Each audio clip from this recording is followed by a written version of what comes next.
Dans le cadre de l'accès universel à l'eau potable, le gouvernement du Sénégal a mis en place une politique de développement qui est alignée aux priorités nationales mais également internationales. Donc sur le plan international, c'est aligné aux objectifs de développement durable et sur le plan national au programme Sénégal émergent, le PSE, mais également la lettre de politique sectorielle et de développement du ministère de l'eau et de l'assainissement. Donc, conscient de ces enjeux, l'OFOR a eu à élaborer le plan stratégique de développement à l'horizon 2025. Au niveau de ce plan, donc, il y a un défi majeur qui concerne l'accès à l'eau de qualité. Parce que vous n'êtes pas sans savoir qu'au niveau de la zone du bassin arachidier, notamment dans la bande centrale salée, on enregistre des taux de sel et de fluor qui dépassent même les normes OMS. C'est ainsi que donc, différentes études ont été menées dans le secteur pour identifier des centres de captage qui permettront de capter l'eau et de pouvoir desservir les zones vulnérables. C'est dans ce sens que l'OFOR a eu à mener des études, notamment au niveau du champ de captage de Khatali,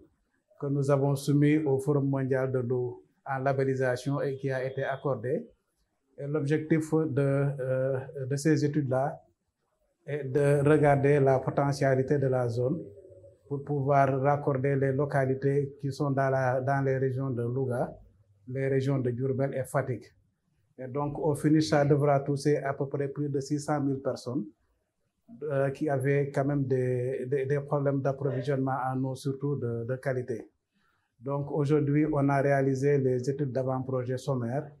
et l'idée, c'est de pouvoir décrocher des financements pour renforcer cette étude en allant jusqu'en phase APD, mais également de pouvoir réaliser ces travaux d'envergure qui permettront à ces populations de pouvoir accéder à une eau de très bonne qualité. L'autre défi qui va certainement nous attendre aussi, ce sera en termes de gestion de ces ouvrages, parce que c'est des ouvrages structurants, donc qui vont drainer de l'eau sur des centaines de kilomètres et certainement qui feront appel à l'introduction du secteur privé pour la gestion de ces ouvrages-là. Donc là, certainement, si toutefois toutes les conditions sont réunies et que les ouvrages sont réalisés, ça peut être une bonne opportunité pour le secteur privé pour accompagner en tout cas l'OFOR dans le cadre de la mise en œuvre de sa politique de gestion des ouvrages publics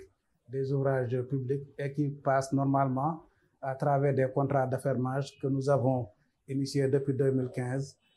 pour la gestion du service d'eau potable en milieu rural au Sénégal. Je vous remercie.